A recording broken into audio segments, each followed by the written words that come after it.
ನಮಸ್ಕಾರ, ನೆಕ್ಸ್ಟ್ ನ್ಯೂಸ್ಗೆ ಸ್ವಾಗತ. ನಾನು ಪ್ರೀತಿಕಾ ಬಂಗೇರ. ರಾಜ್ಯ ಬಿಜೆಪಿಯಲ್ಲಿನ ಬಣ ಬಡಿದಾಟ ಸದ್ಯ ದೆಹಲಿಗೆ ಶಿಫ್ಟ್ ಆಗಿದೆ.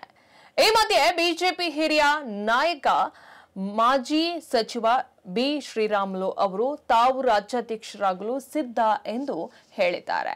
ಕೋಲಾರದಲ್ಲಿ ಖಾಸಗಿ ಕಾರ್ಯಕ್ರಮವೊಂದರಲ್ಲಿ ಭಾಗವಹಿಸಿ ಮಾತನಾಡಿದ ಶ್ರೀರಾಮುಲು, ಬಿಜೆಪಿ ರಾಜ್ಯಾಧ್ಯಕ್ಷ ಸ್ಥಾನ ಬಯಸುವಂತೆ ನಾನು ಒತ್ತಾಯವನ್ನ ಮಾಡ್ತಾ ಇಲ್ಲ.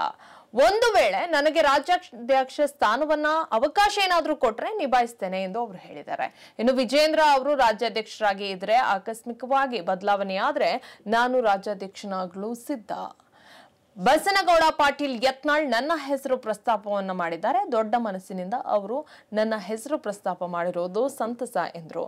ಯಡಿಯೂರಪ್ಪ ಅವರಿಂದ ನಾವು ಬೆಳೆದಿದ್ದೇವೆ. ಅವರ ಮನಸ್ಸು ಮಾಡಿ ನನಗೆ ಅವಕಾಶ ಕೊಟ್ರೆ ರಾಜ್ಯದ 224 ಕ್ಷೇತ್ರಗಳಲ್ಲಿ ಪಕ್ಷ ಸಂಘಟನೆ ಮಾಡಿ ಭಿನ್ನಾಭಿಪ್ರಾಯವನ್ನ ಶಮನ ಮಾಡುತ್ತೇನೆ ಎಂದರು. ಒಂದು ವೇಳೆ ನಾನು ರಾಜ್ಯಾಧ್ಯಕ್ಷನಾದ್ರೆ 2028ರಲ್ಲಿ ನಡೆಯುವಂತಹ ವಿಧಾನಸಭಾ ಚುನಾವಣೆಯ ರಾಜ್ಯದಲ್ಲಿ ಬಿಜೆಪಿಗೆ 150 ಸೀಟ್ಗಳನ್ನು ಗೆಲ್ಲಿಸುವ ಮೂಲಕ ಅಧಿಕಾರಕ್ಕೆ ತರುತ್ತೇನೆ.